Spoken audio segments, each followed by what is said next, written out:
Trade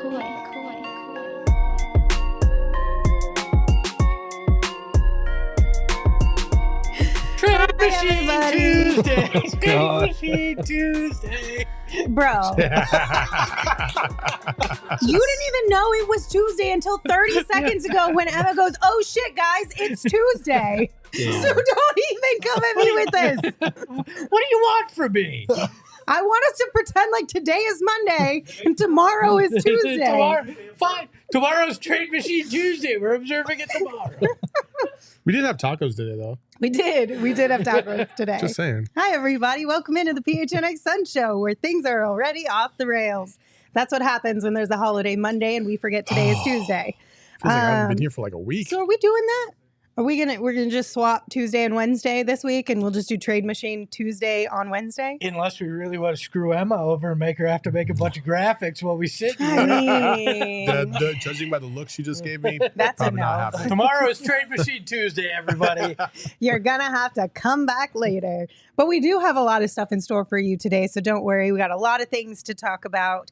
Obviously, the biggest one is the Phoenix Suns head coaching search that still continues. We did get news over the weekend that some teams who were looking for a new head coach filled those positions, and one of which involved Nick Nurse. So Woj reported that ESPN sources say Nick Nurse has reached an agreement to become the next coach of the Philadelphia 76ers. Nurse, who won an NBA championship and a Coach of the Year award with Toronto, now gets to coach the 2023 MVP, Joel Embiid, which means he is no longer in the running to be the Phoenix Suns head coach, which is kind of interesting because I know most people had him sort of in that 1, 2, maybe 3 spot on most of their lists.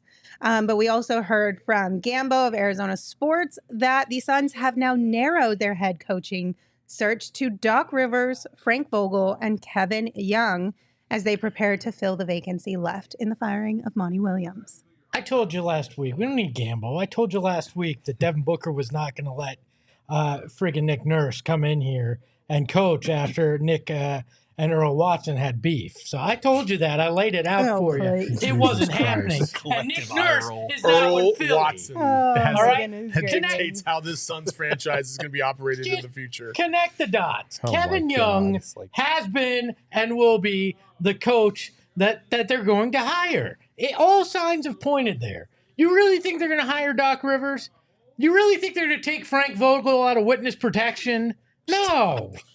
No. Maybe Frank Vogel just took a year off. Witness protection. He's not even up for any other jobs. Oh my goodness. Unreal. Well, we know how Espo's feeling. Gerald, Saul, how are you guys feeling about this news? I mean, I just want him to get the right hire. I don't really care who it is. If they think it's the right hire, then go with it. I mean, obviously, I think Kevin Young is the guy as well. Like, I do believe just if you put all the pieces together, it seems like it would line up more with him than the other two. But again, Doc Rivers has gotten multiple chances for a reason. He's probably a great interview. Like, he probably talks a really good game. So who knows? It could be him. And Frank Vogel, honestly, I don't want to discredit Frank Vogel because he did win a championship with the Lakers. It was in the bubble, but it was still a championship nonetheless. And he had a lot of success with the Pacers before that too. And he's a good coach. I just don't know if he's the coach that's going to take you over the top with this particular group of people that you'll have on this team. So it's interesting to see how these pieces are moving. But if I had to guess, it would probably be Kevin Young at this point.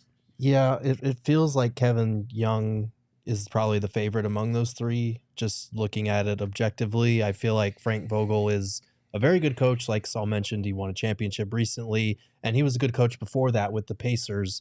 So it's not like he's incapable or not a great coach. I just don't know if he's as much of an upgrade over what the Suns already had to get you over the hump.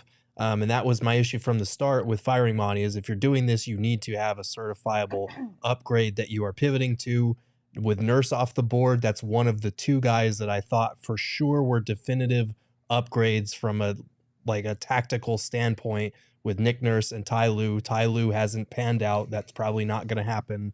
And now Nurse is off the board. So I feel like Vogel is in that upper tier. I think Kevin Young might surprise some people and do a fantastic job, because he's been well regarded as one of these assistants that's going to be a head coach somewhere soon. And so I think he can come in here and still keep elements of Monty's system and what they've been doing here the last few years, while Taylor making a few others to fit the roster moving forward. But it's just, there are question marks about each of these three candidates that are left. Doc Rivers probably has the most to me, but it's not. We're venturing into some risky territory with either one of these three. If you hire Rivers, you're going to realize the doc you visited was a proctologist. Like, it's not going to be a comfortable 2-3 years here in Phoenix. It's just been You have been waiting for that forever. No, looking that really one not. up. I'm sorry. The wheels were just going. I He was was like, how can I do this the And right he was way? doing a great job of acting like he was listening to what I was saying. Oh but yeah, the whole time, just Totally was. he had no interest in what you were saying. He was just thinking about the next clever thing he Carol was going was to pull out. talking. I was unaware. Look, I don't think your prognosis is going to be all that good if Doc Rivers is your coach, right? I don't see how that turns out any better than what you had with Monty Williams. Frank Vogel, another retread. How is that going to? At this point, I'm like, you know what? If you want something different, if you're hoping to catch lightning in a bottle, Kevin Young might be that guy. Everybody wanted Ty Lue. You know what Ty Lue's experience was before winning a championship with the Cavs? The same damn experience that Kevin Young has. Actually worse, because he was never a head coach. Kevin Young's at least been a head coach in the G League. Nick Nurse, another guy everybody wanted. Same exact experience as Kevin Young, G League head coach, a main assistant for Toronto. They fire a coach of the year. They put him in the seat. They win a title. Maybe Kevin Young is just that guy. Maybe they already have their Nick Nurse, their Ty Lue, and it's Kevin Young at this point. I mean, they're just probing around trying to figure out which one is going to fit better. That's Back all to it the is. proctology. Yeah. I again, like, I don't really care. These two. These jokes are ass right now. Ah, Lord I have don't really mercy. care about their credentials. I just want to know that they're going to be able to make in-game adjustments, because that was the biggest flaw of Monty, according to a lot of people. Mhm. And they have an established program that they can implement that is consistent enough for the NBA player of today to be able to really thrive and play at a higher level. I think one of the things that we like so much about the 7 seconds or less Suns or the good coaches of the past for the Suns is they were able to make your average role players play their role to such a degree that it elevated the entire team. And I think there's an argument to be made that the role players for the Phoenix Suns in the last couple of years have not been able to do that. And you need somebody that's going to help Kevin Durant and Devin Booker to such a degree that they're not a liability out there. And I think at some points in the Nuggets series and in the Clippers series, you could make that argument that, holy crap, this entire bench is a liability at some points. You had some flashes from like Jock Landale. You had some flashes from Torrey Craig. You had some flashes from other pieces, but you can never get the whole group to really rise up at the same time. And you want that coach to be able to come in here and establish a program that's going to be able to elevate the play overall. But I think that brings up another point. I don't think it matters who the head coach is if you don't get this roster right in these secondary guys, because if you don't have the talent, you're not going to be able. There's only so much a coach can do to lift up a group of guys, right? True. It comes from what's the base talent you're working with to start with. And if this roster isn't built right around Devin Booker and Kevin Durant, you're not going to be able to out-coach based on that. I think it's a little bit with the Suns. I really do feel like it's a little bit of the chicken or the egg kind of thing. Almost the same argument we make with DA. Is it the coach? Is it the player? Is it a combination of both? Can either one like survive without the other or thrive without the other? We don't know yet, and we're going to find out soon at some point. And the bench is I would say you can make the same argument about the bench. Does a new coach come in here and rectify a little bit of that issue, or was it? Or is it unsalvageable because of the talent? We just don't know, because I do feel like, let's just take Jock, for instance. I felt like we saw enough of Jock to be able to understand, like, Jock should play every night. Mm-hmm. And he's a solid player. He's a good contributor.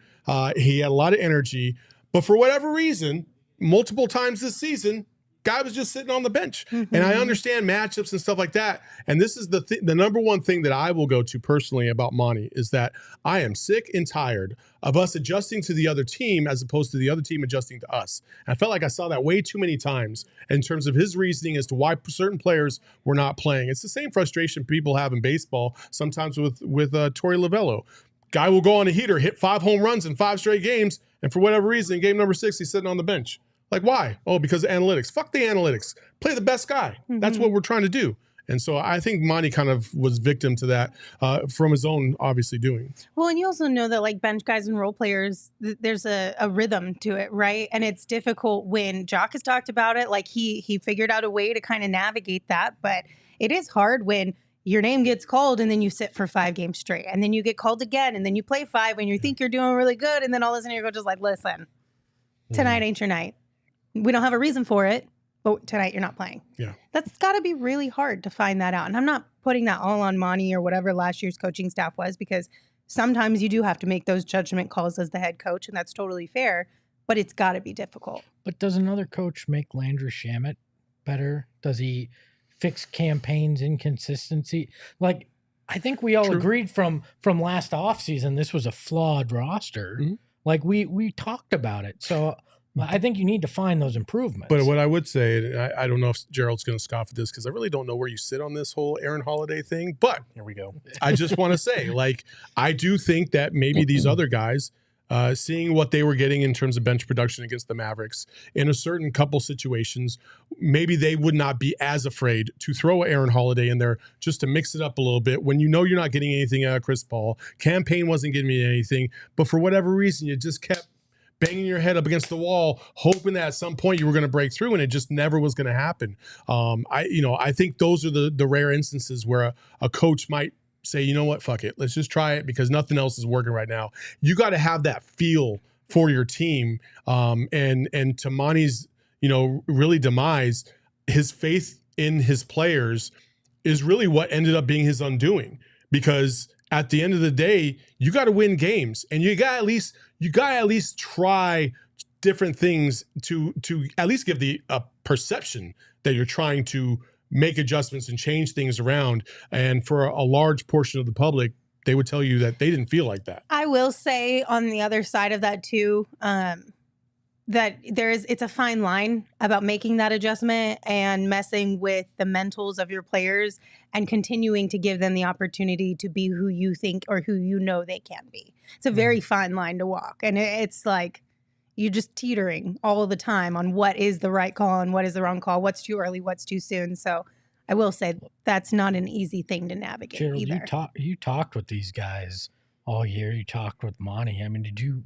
get the feeling that that there was this animosity or anything with minutes, and that somehow a new coach would change that, alleviate that in any way? I didn't get a feeling of animosity. I got a sense of frustration, and understandably so, and it's something Monty would acknowledge as well. Like, even if you are telling a guy straight up to his face before a game, like, hey, we're going to go Biz's way tonight, or we're going to go with Jock tonight, like, that's still not an easy thing for some of the world's greatest competitors to stomach. It's difficult, even if you have a head coach who's upfront about it. So I don't think it was a question of animosity or like we need somebody new in here who's going to play me more or whatever. I do think there was just that understandable frustration as a competitor. Like, I feel I can contribute. I always feel like I can contribute because these guys have grown up being the best and being told they're the best. So it's natural. I do feel like his greatest flaw, like Saul mentioned, kind of his undoing, was his faith in his players and in certain guys. And sometimes they paid off in little tight windows, like when Landry Shamet had, 19 or whatever it was in game 3 or game 4 of the Nuggets series, but then it would just fade away just as quickly.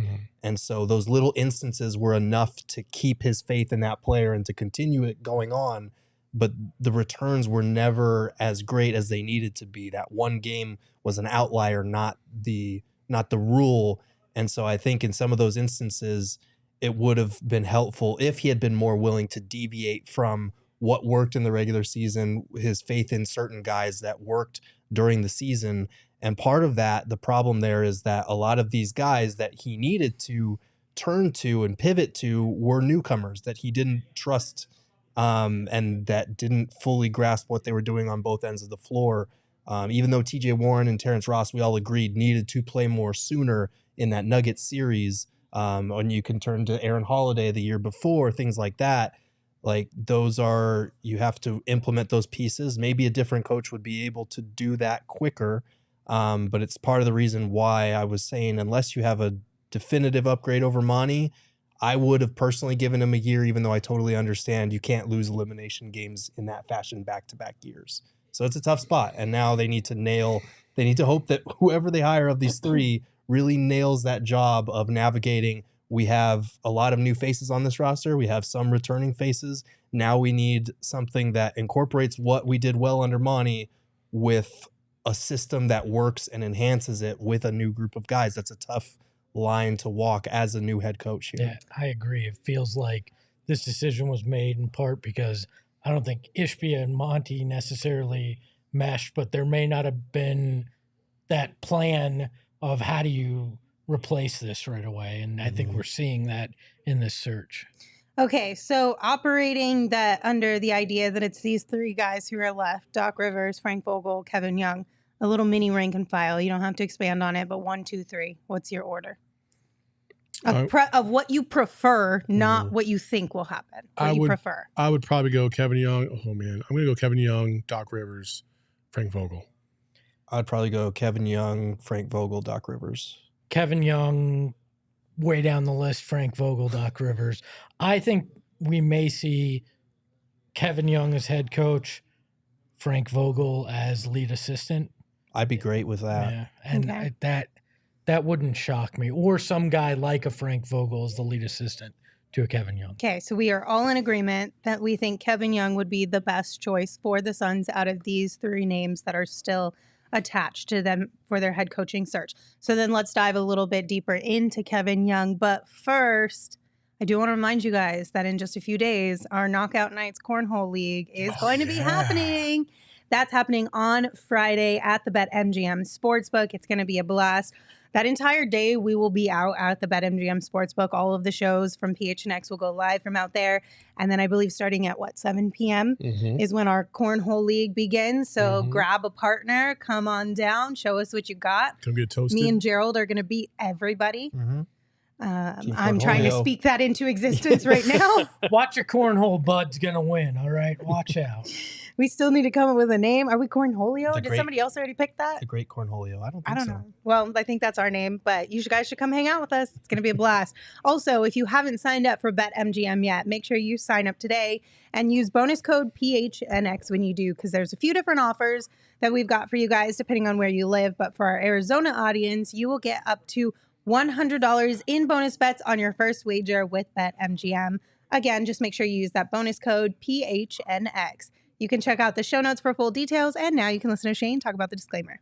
Disclaimer, 21 plus to wager. Visit BetMGM.com for terms and conditions. U.S. promotional offers not available in Washington, D.C., Mississippi, Nevada, New York, and Ontario. Gambling problem? Call 1-800-GAMBLER. Colorado, D.C., Illinois, Indiana, Louisiana, Maryland, Mississippi, New Jersey, Ohio, Pennsylvania, Tennessee, Virginia, West Virginia, Wyoming. Call 877-8-HOPE-NY or text HOPE-NY 467-369, New York. Call 1-800-NEXT-STEP, Arizona. 1-800-522-4700, Kansas, Nevada. 1-800-327-5050, Massachusetts. 1-800-BETS-OFF, Iowa. 1-800-270-7117 for confidential help, Michigan.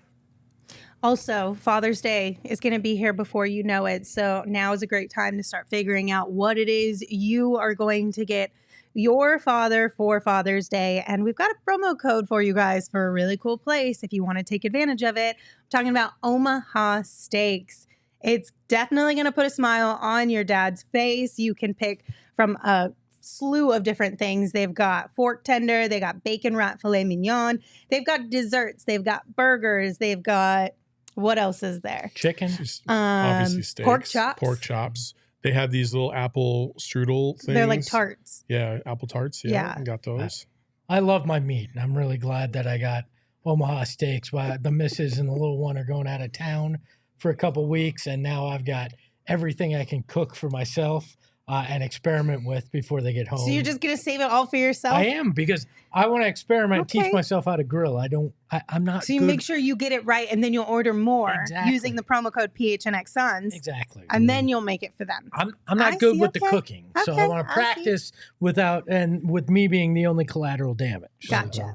So you can pick from a bunch of different options. They also have hand-selected packages that you guys can choose from as well. But whether he is your father-in-law, a father figure, or he's the guy who's always ready to step in whenever you need him most, this Father's Day, show him the love with the one and only gift that is as unforgettable as he is. The mouth-watering perfection of Omaha steaks. From perfectly aged to oh-so-tender steaks to hand-selected gift packages, Omaha Steaks makes it easy to give Dad what he really wants. Order today and get $30 off with promo code PHNXSuns. Oh. And every purchase is backed by their unconditional money-back guarantee. Go to omahasteaks.com, enter PHNXSuns for $30 off. Minimum order may be required. See site for details. Okay. What's I up? just- What's happening in the This is like chat? the 895th time somebody says, "Have you made those shotgun shells, Saul?" Yeah, I will make them. I will make them for Thursday. I'll make them Ooh. for Thursday. I'll bring them in Thursday. All right. Wait, what are we talking about here? Shotgun shells. It's a barbecue thing. You're making it for man. us? I'm not making it just for myself. Unlike Espo, I exciting. don't like my own meat. Lord. I like to share. Well, I'm super Please, excited no. now. I'm good without Don't I'm pat good me. without you sharing your meat at the office, so I like you. Oh. Frank says, super chat, $2. Oh, steaks. I thought you were going to give Dad Manscaped. You can give him more than one gift. That's true. We had skimmed right past his comment. Smooth, You didn't clear think I was gonna waters let that ahead. go, did you? No, Come I knew on. you weren't. We're like the but dynamic duo over here. Well, thought I you mean, might. since we're already on the topic of outrageous shenanigans happening in the chat, we did get another super chat from the Vault. It said, if the Heat win the finals, Espo Proctology stream? No, Like, the Vault. no, What? Am I the proctologist? Am I Whoa. going to the Like, There's what? so many questions. What? And No. the answers are all bad. You Yeah. guys. Yeah, that's You guys. I know it's a Tuesday. It's a holiday week, I we am short tur- week or whatever, but like, let's get it together, y'all. I am turning 40 this year, so I probably should visit the proctologist. For Trade Machine Tuesday, I'm trading the last 23 minutes of my life. God. Gilbert Arbio says, "I'm vegan now, thanks." Look at what you guys did. Look what all you did. Unbelievable. Oh man, I don't think I'd ever want to watch a proctology let's stream with just- Espo. Let's just, we're going to No get this show offense. right That's just back not on my I wouldn't want track. anybody to I watch wouldn't it. watch We my are going own, to continue to so talk it's just- about Suns basketball Push through, now. Linz, push. Good God. I said push through. Don't do that. Stop! Just stop, Kevin Gerald. Young. Do we need to hire a doc? Oh, not if he's a No, proctologist. I wish we had a nurse, though. Hi, Bay. Okay. Kevin Young, let's talk a little bit more about him. So we all are in agreement that we think Kevin Young should be the Suns' next head coach. Bill Simmons said last week on his podcast that he fully believes that the Suns will hire Kevin Young. And then he also mentioned again this week on a more recent episode of the podcast, Kevin Young's name again. I haven't played the clip. Clearly, the Suns can survive without Ayton. Now, whoever the new coach is, not being Monty Williams, you're already in a better spot than you were the year before. Kevin Young? Because Kevin Young. Well, just because the Ayton Williams thing was clearly like past the point of being fixed. It really appears that wasn't going into the season.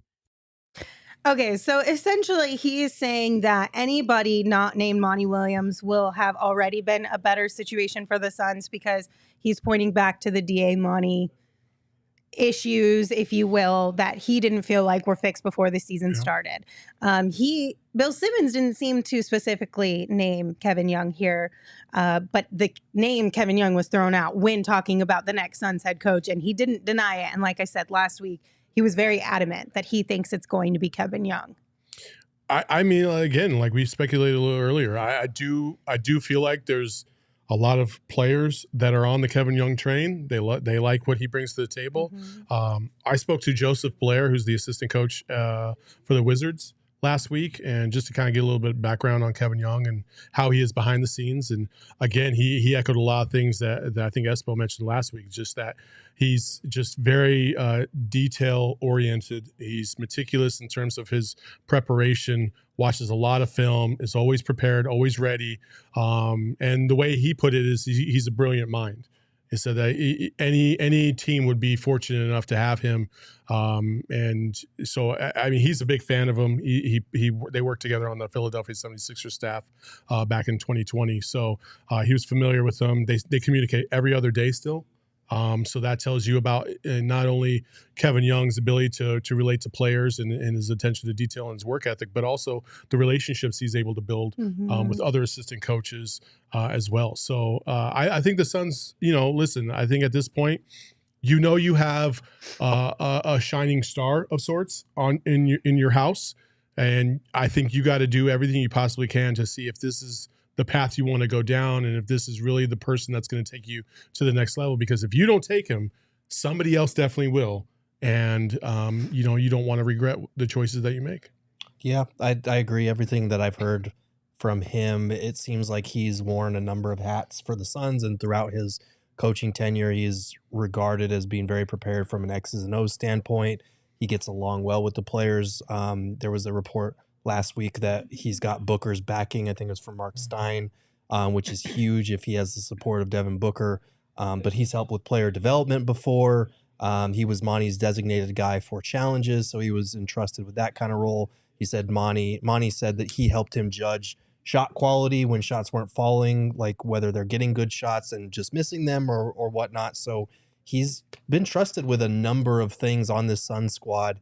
And he filled in for Monty last year when he was out with COVID, and he drew up that game-tying three-point shot for Book in one of their games. They didn't win that game, but it forced overtime, and the players were crediting him with the beautiful play that he drew up. So it seems like he's prepared on a number of fronts to take on this kind of role. It's just we never really know how an assistant is going to be as a head coach until they do it. Yeah. But it does seem like he's interviewed for a number of jobs over the last few years. So it feels like other teams in the league as a whole is aware that, okay, this guy is going to be a head coach. It's just a matter of where.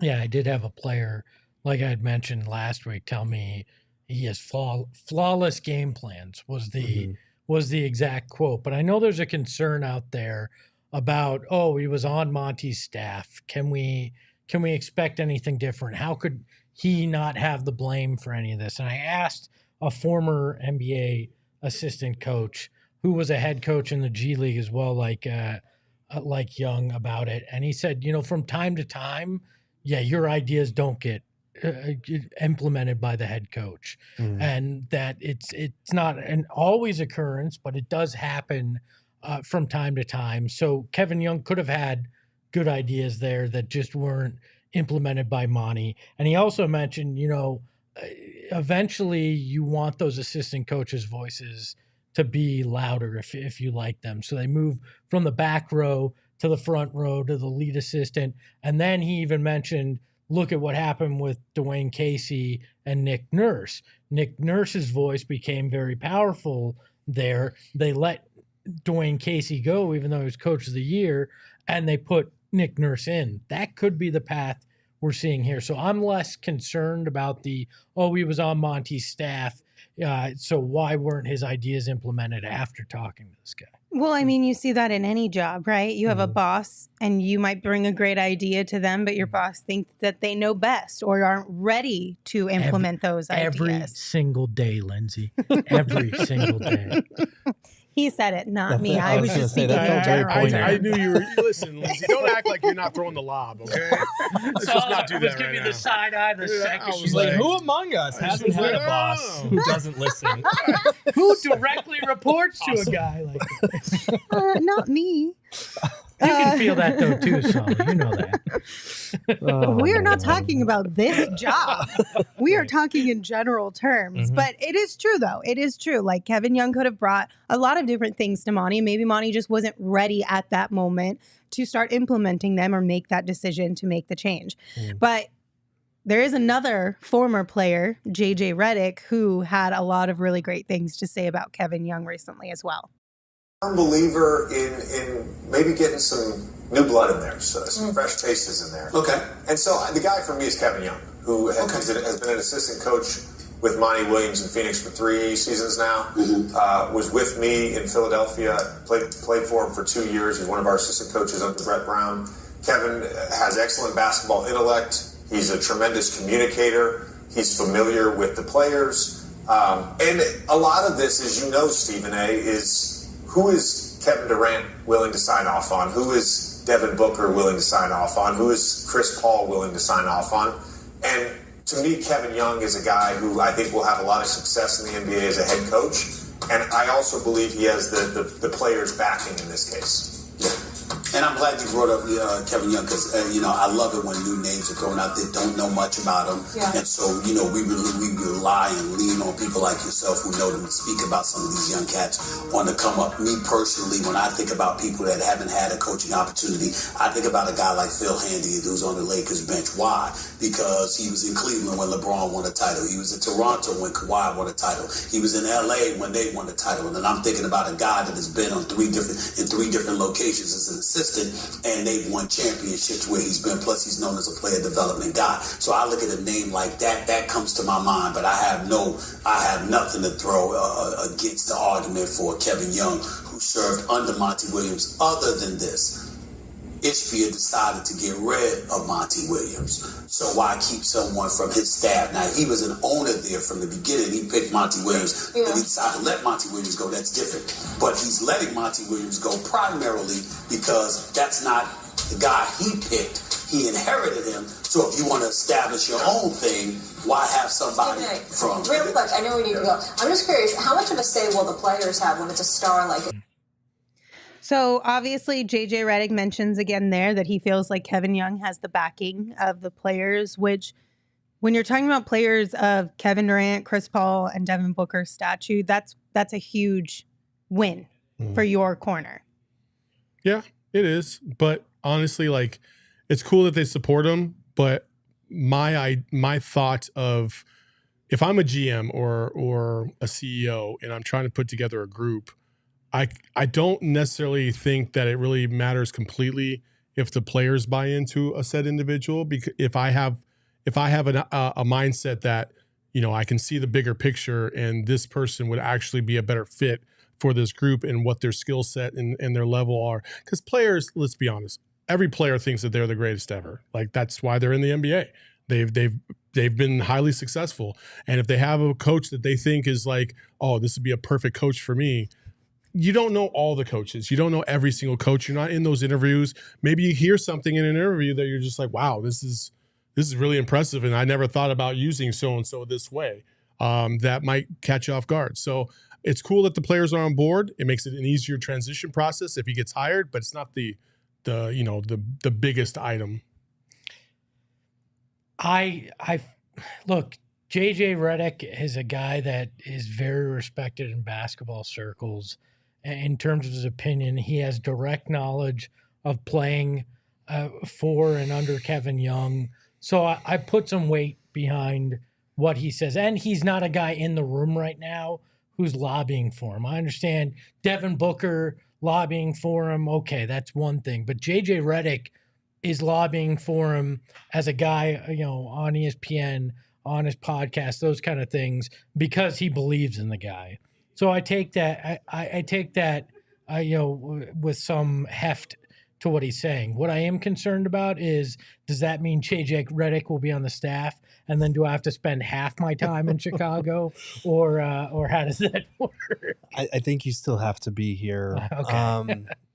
I feel like that concern in terms of not switching things up enough for Monty, keeping someone who was on his staff.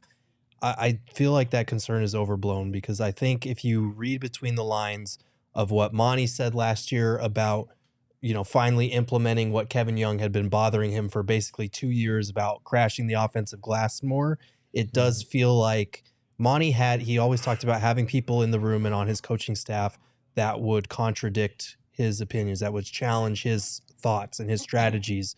but it doesn't feel like you always incorporate them, because one thing that Kevin Young said when he filled in for Monty during that couple game stretch last year was that the difference between being an assistant coach and being a head coach is like you can suggest things as an assistant and sometimes they'll get taken into consideration, sometimes they won't. But as the head coach, every call is your call to make. And he said that was the biggest adjustment for him. So if you read between the lines of that, it sounds like, Kevin Young would suggest things. Monty would take some of them into account and he would go his own way on others because that's what you do as a head coach. So I do feel like Young is kind of the perfect balance between he knows what has made this group successful. He knows the culture that's been implemented here that he helped build, he was a part of, but he also can see different ways, things that he would do differently, things that Monty did that maybe he suggested that they didn't try, that he'd be more willing to do now in the head seat. So I feel like that's hopefully what you want. Maybe that's an overly optimistic read on a first-year head coach because, like I said, we don't know what he's going to do until he gets the job. But if it is Kevin Young, I feel like that's kind of the optimism that you cling to, that he's going to know the things that help make you successful, and he's going to have an innate understanding of what we can do to elevate it. Well, I think you bring up a good point there because there were plenty of good things over the last couple of years here with the Phoenix Suns, but what wore thin was the inability to make changes on the fly, in-game adjustments, those kind of things. So if you believe Kevin Young can bring the best of what was there with Monty Williams and change those things that you weren't a big fan of that happened in game, why wouldn't you want to take a chance at that? Because you're getting the best of both worlds then. Yeah. I mean, I assume that Kevin Young threw a lot of things at Monty. If it sounds weird to say this, or maybe it doesn't. Maybe people feel like this and they have felt like this. The more and more we kind of learn or we try to dissect these coaches and then we think about their relationship, especially Kevin Young with Monty, or the things that Monty did or did not do, you felt like it was the same story every single game. And most times it worked. A lot of times it didn't. And in the playoffs, obviously, it all came to a head. And you just got to wonder, like, well, damn, did you take a lot of advice from these coaches? Because it doesn't really seem like it, since it feels like you did the same thing just about every single day in, or every single game, day in, day out. So I hope it's just a case of a stubborn head coach not really wanting to adjust what he does too much, because, the adjustments that were made in the playoffs, I mean, quite frankly, not necessarily a Monty call. Like, there's other things that were going on. So there's a lot that goes on into it. I hope Kevin Young learned from that. If anything, I hope he learned from that situation. And there's some great things that you can learn from Monty Williams. Not taking away anything from Monty. He did a great job while he was here. Just was time to move on from him. I hope Kevin Young could see what Monty did, how he worked, the things he would change to modify and be a little bit more effective as a head coach, and use them to the best of his abilities as they move forward. Because a good head coach is also will enable his staff to thrive and get moments to be able to jump in and do multiple things. We see that all the time. Popovich with Becky Hammond. We've seen other coaches that will enable assistants to be able to get a little bit more control of what's going on in the moment, so they can kind of build up their own experiences and be ready for whenever their name gets called at another franchise. So I hope that Kevin Young sees that and realizes that, and if he is the guy, that he will use that to the best of his ability. I would like to think too that not being the head coach and in the thick of it gives him a different perspective on how Monty Williams went about being the head coach of the Phoenix Suns. Like you said, being able to really see and recognize like the positives that Monty brought to the table and how he was able to, whether it's connect with players or find that empowerment side of him as a coach. And then also on the flip side, see, okay, these were maybe some of the downfalls that might have been hard for Monty to see while he was in the thick of it. But as somebody who's one step removed, aka Kevin Young, he could see how this may have played out differently had he adjusted here or there. And like you said, take that and learn from it, which he's been doing for a while now. I mean, to Gerald's point, he's been in the NBA for a long time. He's been through countless interviews for head coaching jobs in the NBA. People have talked about him. with great positivity over the last couple of years. Like, it's inevitable that at some point in time, Kevin Young is going to get the nod and get a head coaching job. It's just a matter of what he does with it when that time does come. By the way, hello, I saw your comment. If they hire Kevin Young, yes, I'll do that. I don't want to know what it is. So instead, I'm going to tell you guys about Four Peaks. It's a fantastic beer, also a wonderful pub located down in Tempe. Four Peaks is one of our favorite sponsors simply because the beer is so delicious. The chicken tenders are so delicious. And the people over there are also really amazing as well. Be sure to follow them on social media at Four Peaks Brew or at Four Peaks Pub to keep up with the latest at Arizona's hometown brewery. Right now, they got the Four Peaks 4 seats giveaway going on, where one lucky winner will get 4 seats to an upcoming D-backs game. The tickets also come with D-Bucks, so you can grab some food and an ice-cold Wow Wheat or Hot Knot beer. So, again, make sure you are following them on Instagram at Four Peaks Brew. Check the link in their bio to figure out how you can sign up. If I just burped into the mic, I kind of did, so my bad. It's not my fault, though. Just real quick, one more disclaimer. You do have to be 21 years or older to drink Four Peaks. We ask that you drink responsibly. It's not my fault. It's because we had illegal Pete's and it was so good that I literally inhaled it. Control So it's yourself. like now, I usually don't eat before shows, but when Illegal Pete's brings in one of their catering boxes, you can't say no to that, especially on Taco Tuesday. So it's Illegal Pete's fault. Yep, it is. Sorry, Illegal Pete's. You got to take one for the team today. But it was really good, you guys. So here's the thing. I've told you guys about this, when we were talking about graduations and Mother's Day parties and all the things that you could go to Illegal Pete's and you could get all of the to-go things for whatever party is that you're trying to host. We finally got to see it in action today, and it was better than I could even imagine. First and foremost, the chips come in this little box that when you open turns into a basketball hoop. So the foil that they wrap all of the condiments and whatnot in can become your basketballs and you can play a game. Well, that's fun. Top notch there in and of itself. Yeah, that'll be a whole episode come this summer. We should. That would be a blast. And then beyond that, everything was packaged so well, because that's always the hardest part when you're taking food to go, especially a bigger order, like a catering type order, is you don't want it to get all wonky in the car. You don't want things to spill. You don't want to lose out on the goodness that is the food. Everything was packaged perfectly, so you didn't have to deal with any of those. And the cookies were literally the size of our heads, y'all. They were massive, delicious chocolate chip cookies. So check out Illegal Pete's if you want to have your next party, maybe Father's Day. If you want to cater it, Illegal Pete's has your back. And right now, they also have extended happy hour happening. It's now from 3 to 8 p.m. every single day. So stop into either their Tucson or Tempe locations for a house beer bucket for you and the whole crew. You can get 5 pints for $15. Soak up the sun with a loaded burrito and a crisp beer on the patio. Illegal Pete's, it's your go-to spot for burritos, buddies, and beer. They had to extend happy hour because all those degenerates at ASU don't wake up until 5 o'clock in the afternoon anyway. Yeah, buddy. Right? Am I right? Yeah, buddy. What's it to you? We're just trying to get in our beauty sleep. Does that mean Lindsay never left ASU? Is that... Listen, it's 3:45. I'm here. I'm awake, clearly. I'm here early, am I not? God, what more do you want from me? My goodness. Okay, so here's the thing. All that coaching stuff, right? We're waiting on the Suns to finally announce whoever it may be. But I'm curious if you guys think that maybe it'll take a little bit longer now, because we did get word today that Golden State's Bob Myers, a 2-time Executive of the Year and the architect of 4 NBA championships, is stepping down as the franchise's president and general manager. He told ESPN on Tuesday, quote, "It's just time," Myers said. And that was a tweet that we got from Adrian Wojnarowski. So does this change anything with the Phoenix Suns and their thought process here? I mean, yes. I think listen, I think Ishbia at the very least is going to have a conversation with Bob Myers.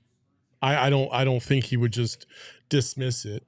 But you already have James Jones, and you got to be very careful about how you tread water right here, because you got to do what's in the best interest of the franchise. And if you feel like the best interest of the franchise is to move on from James Jones, because that, to me, that's the only scenario. You are not going to bring in Bob Myers and have them coexist with James Jones. It just doesn't make any sense. Bob Myers has accomplished far more as an executive than James Jones. For him to defer in any way, shape, or form to James Jones would just be negligent.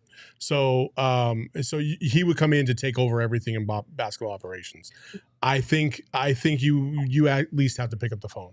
When you have a superstar of that caliber, and he's an executive superstar, you got to at least have that conversation, because he's had so much success, not only in building that franchise and helping that franchise win multiple championships, but also the environment that they created over there, which he credits a lot. And I cannot emphasize this enough. He credits that a lot to Steph Curry as well, because of Steph Curry's demeanor and the way he goes about his day-to-day.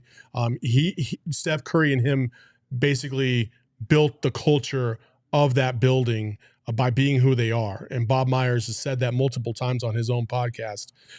So if he came over to the Suns, I think his relationship with KD would help, because KD saw that. And then getting Devin Booker to understand, like, hey, it's not just about what happens on the court. It's an entire franchise and it's an entire movement. And we've seen other franchises that have had toxic work environments, like this one before the ownership change, that probably could have succeeded earlier had it not been for everything being held back because of somebody else's own ego. And so I think Bob Myers is a great person to talk to.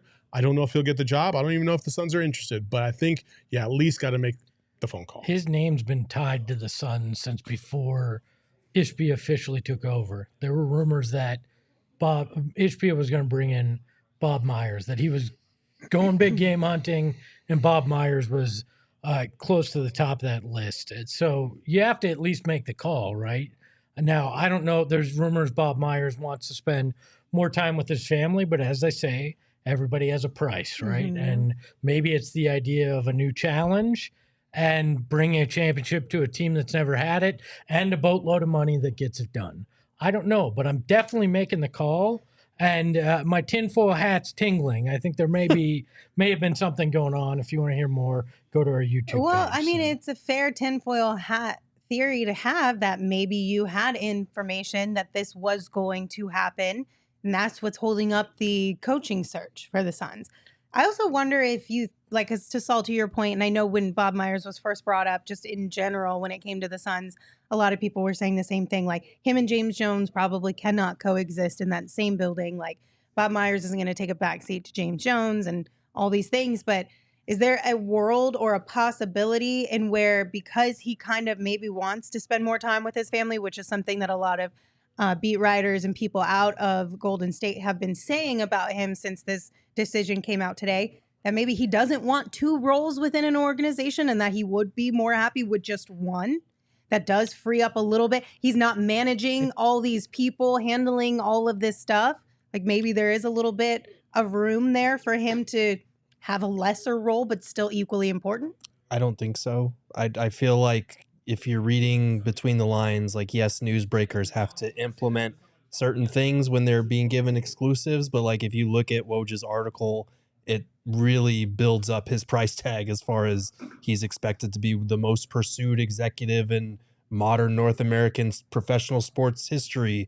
It makes him a uniquely appealing part of a potential ownership group or front office. Like, he's stepping away to drive up his price tag in part. He knows that he's going to be a hot commodity who's sought after by a number of teams. I don't think if the Suns pitch him or pursue him, it would be, you can have a reduced role where you get to spend more time with family. I think it would need to be, you're in charge of whatever the hell you want to be in charge of, because this guy is going to have his pick of whatever job that he wants. And it also mentions in the piece, should he someday decide to return to the team side. So they're really setting this up to where if you want me, you're going to have to, like, bend over backwards to give me what I want. Look, Matt Ishbia is rich, but he doesn't have Steve Ballmer money. And you look at Bob Myers, went to school in L.A., is a Southern California kid. I think you start connecting the dots. As much as I'd love to have Bob Myers here, and I think it's fun to play the conspiracy theory that Matt Ishbia has used this coaching search to try to figure out if James Jones can actually do this job, because it's the first time he's seen James Jones work in person. I think much like Ty Lue, he's going to be in LA. I think if he's an executive this year, I think LA is where they can back up the Brinks truck. They just lost their president of basketball operations. Bob Myers can go in there, has draft picks, has his 2 stars, has a pretty solid bench, and he can do that thing in the way he wants in a place he's familiar with. That's probably the more logical way this plays out. Mm-hmm. No fun zone. Well, both of you. No look, fun. Isaiah Thomas is already running the Shadow Suns front office. There's no room for Bob Myers. Erroneous. He's the but shadow Kevin president. Durant called him today. Well, Listen, Kevin Durant called him today. Listen to this. Neat. Durant called me today. He's in Monaco.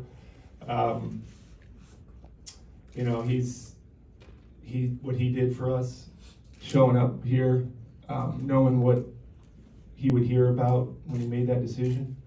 For him to have that courage. I remember Joe and I were on the phone with him right before he decided, and you could tell he knew what might be coming down his road if he came to us. And for him to do it and to completely deliver on everything that you would want, 2 finals MVPs, 3 in a row championships, taking us to the finals, 3 finals appearances, but 2 championships. What a talent, what a great, if you like basketball, watching him and Steph and these guys play, I mean, that was, I do that for free. You're going to tell me that man who got a call from Kevin Durant today wouldn't love to come hang out with him in Phoenix? Come on. I've called old bosses that I'd never go back and work for and congratulated them on something, because you never know when it might come in handy, right? So Kevin Durant's just playing the game in case Bob Myers winds up somewhere he wants to be in the future. Okay. He's just like, hey, how you doing? I remember you. You remember there, me. Sir. Enjoy your time away from Golden State. I got out and I like it too. So you guys are no fun. Well, that Saul gave me the look. You're still talking to your old bosses? What? No. I immediately went to your son's days, and I was like, who'd you talk to over there? I still talk to people over there that your bosses? Congratulate. Oh yeah, I talk to my direct boss all the time. Well, you guys are no fun, but Circle K's are full of fun because they got all the goodies: sour gummy worms, head coaches, you can buy delightful chips, gummy bears, Polar Pops, 12 packs of beer for just $10, iced coffee for $1.89, Red Bull, Monsters. There's no salary cap at Circle K. None you can get what you want. You can spend whatever you want, or you can use coupons, which we love coupons. Right now, if you text PHNX to 31310 you would be a to join their SMS subscriber club, you're going to get a buy one, get one free offer on 32-ounce Polar Pops. You're going to tell me that if I was like, hey, here's a coupon for a free Polar Pop, you wouldn't be like, yes, thank you, I'm going to use this? You would let it go to waste? No. Terrible. I use it on my phone all the time. Terrible. So make sure you text 31310 to join their SMS subscriber club and get your buy one, get one free 32-ounce Polar Pops. Head to CircleK.com/store-locator to find Circle K's near you. I think, speaking of coupons, though, real quick. Speaking of coupons, I just want to say, for those of the people that came out to our golf event last week, everybody got a $20 gift card to PGA Tour Superstore. And I used mine yesterday. I bought like a brand new set of balls, and then like I had a cap for my Yeti, right? It was like $38 altogether, right? I had a $10 credit at the PGA Tour Superstore, and I could use the $20 credit. So I only paid like $8. Nice. I thought that was pretty cool. See, so you like coupons too? It was pretty thrifty of me.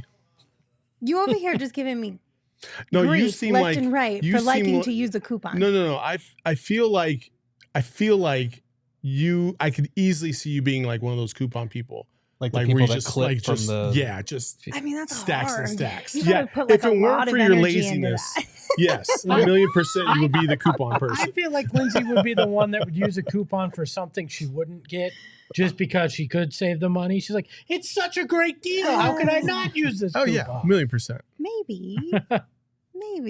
I mean, I won't lie. I've gotten a coupon in the mail and been like, I don't need anything from this store, but I'm going to go buy something from this store because Now I got 25% off. So why wouldn't I? Okay. Like I can validate buying myself a treat if I have a coupon. So are you one of those people that you've got like $36 in your cart and they're like, you can save 15% if you spend $50 or more on this order? No, but I'll do that for free shipping. Okay.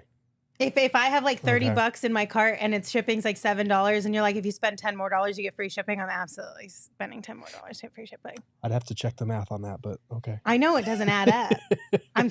But at least I have a product now for the money that I'm spending. The I'm math spending ain't $3 more mathing, to have another Lindsay. product. That's Anyway, these conversations are better when you have an OGs because then it just grows and grows and grows and turns into these really big, crazy conversations. Like you want to talk about tinfoil hat. Get yourself some OGs and have even more fun with tinfoil hat. They've got the Aquaberry Sleep Edition gummy, the Strawberries and Cream Happy Balance gummy, and right now they have mixed bags, which has all the fruits and all the cream flavors. And Pink Lemonade, that flavor is dropping on June 21st. So check out OGs online at ogsbrands.com, on Instagram at ogsbrands, and you can also find their products at your local dispensary, but you must be 21 years or older to purchase. What are you guys laughing about in the chat? One of our guys out there in our PHNX Suns fam texted me and invited me to play in a 35 and over basketball league. Okay. And I need a basketball. So apparently, according to Brian Abdallah, I should open up a store called Saul's Balls because that sounds like a great sports store. It should be Saul's used balls. I think that would be. Oh my God. I mean, can it just be new and used? Jesus Lord have mercy. Christ. I think I'd stay away from the store. They have a used ball store. It's called Play It Again Sports. But by the way, Danger, this is how we pay the bills. It's not an infomercial. It's called Feeding My Family. All Have right. you never heard a podcast before? They're on all of them. Or television or sports. Literally any entertainment. Quite literally everything. Somebody's got to pay the bills. And it ain't Yeah, gonna be you me. think when Kevin Ray's talking about, that 3-point shot brought to you by, that's not an ad? Like, Oh my God, how awesome would that be?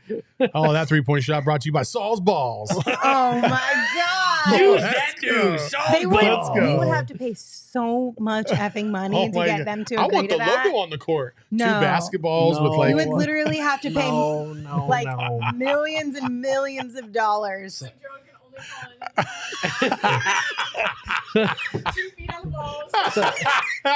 Saul's balls brought to you Oh my by God. Manscaped. I hate As Yes. if this isn't chaotic enough, let's round out this show with a game that Espo prepared for us. Oh, it's the game sweeping the nation. It's 2 truths and a lie. Why is it always a game sweeping the nation? Well, It's the because 70s.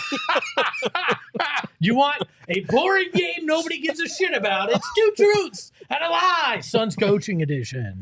Presented by Saul's Balls. New and used. Let's throw one up here, Emma. The first one, Kevin Young. First one, all-time leader in field goals, assists, 3-point shooting at Clayton Two-point State. shooting. He is 3-point shooting out there. Number 2, at 23, coached the Shamrock Rovers hoops team. And number 3, coached the Delaware 69ers of the G League. He is. I'm gonna say 3 is a lie. Wasn't it a different team that he coached in the G League? I feel like it was a different team. I want to say it had Rapids in the name. Yeah, I'm gonna say number 3 is a lie. Well, you're wrong about the name. What do you Yeah, mean? I would, but it's a different name, right? I feel like number 1 and number 2 are true. I'm going to go number 3. Number 3, he coached the Delaware 87ers, not the 69ers. Well, I and figured also coached 69ers, the I believe it was the Iowa Energy as well after Maybe Nick that. Nurse, Maybe right after Nick something Nurse. like that. Right. Let's look at the next one. Frank Vogel, number 1, was on a late night with David Letterman in 8th grade. Escaped that's supposed to be fire. Escaped a fire in his childhood home at 17. Yeah, you're supposed to Escaped a fire. check these things. 3, I can't read.